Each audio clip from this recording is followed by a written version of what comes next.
There are a lot of how-to videos and tips on training techniques out there, but there isn't much discussion about the mental side of the sport, although everyone knows how important an athlete's mindset is to his success. During the course of training or in a fight, there's as much going on between a fighter's two ears as there is between the four corners. So we're going to occasionally devote some time on this podcast to get inside of a fighter's mind and talk about boxing mentality and about how various factors come into play in the ring. You know, greater than any opponent or real physical challenge, most athletes' biggest adversary is his or her own limiting beliefs of what they're capable of or what they're able to accomplish. This psychological barrier inhibits their performance and in many instances prevents them from ever reaching their full potential.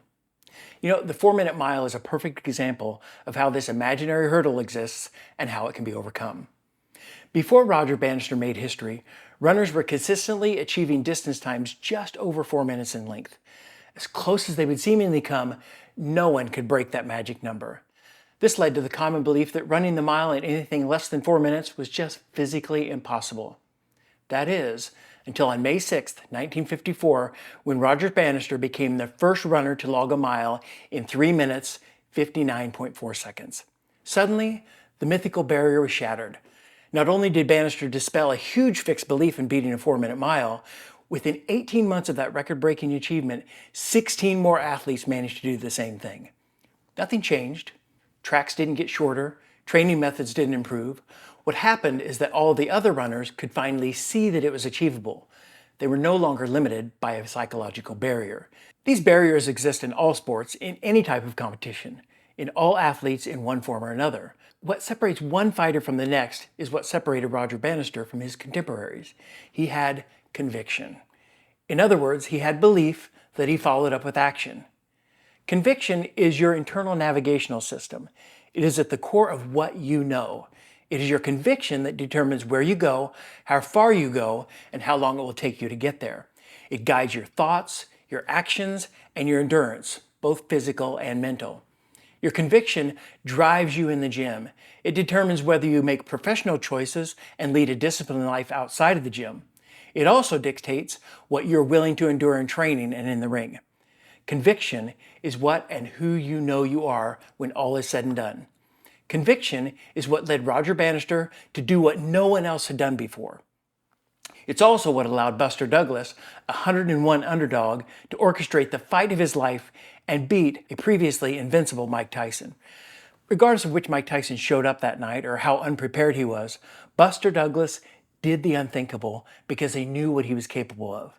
When you know what is possible with 100% conviction, facts don't count, odds don't matter, and so-called experts become irrelevant. As a fighter, you may not be fighting against the clock, but you are in a race to constantly be at your personal best, stay one punch ahead of the competition, and achieve a level of mental toughness to endure almost anything in the ring.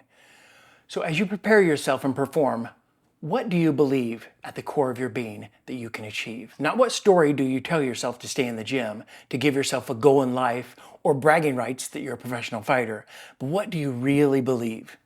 Do you have conviction to be the most physically fit athlete in the gym, just the best local fighter, or a world champion? You know, these are tough questions for most people to answer, and fighters are no exception. So don't wait until you're tested or bested to be real with your innermost beliefs. When the day is through and your own personal demons are quiet, what do you know about yourself and what are you willing to do to accomplish what you want? In reality, it's normal to experience feelings of doubt, moments of discouragement, or lack of self-confidence. Almost all athletes or fighters do at some point. So don't confuse belief and commitment with feelings or thoughts. Feelings and thoughts are fleeting emotions that you can control. Belief and commitment are controlled by something greater and more powerful than where you let your mind wander from time to time. For instance, even in Bannister's case, reportedly after finishing in 4th place at the 1952 Olympics, his belief wavered. He spent the next 2 months debating on whether to give up running entirely. Instead, he set a new goal to be the first man to run a mile under 4 minutes. He set his mind to it, fortified his training, and enhanced his preparations with intense intervals. He overcame doubt, applied his efforts, and set forth on a goal with newfound conviction. And he succeeded. So, what are you capable of overcoming? What barriers can you break? Knowing what you're capable of as a fighter and doing what you're capable of can be elusive, but it all comes back to belief and preparation. You cannot have one without the other, but together they lead to undying conviction. This is the one common denominator in all great fighters. You can't see conviction. You don't even know when a fighter has it. You don't know when it's going to spell the difference and turn an even money fight into a landslide victory. What makes it real and an ever-present part of the sport is you. Conviction helps create a magical combination of unpredictability with personal drama. That is what makes boxing a sport like nothing else and what makes you a fighter like no other.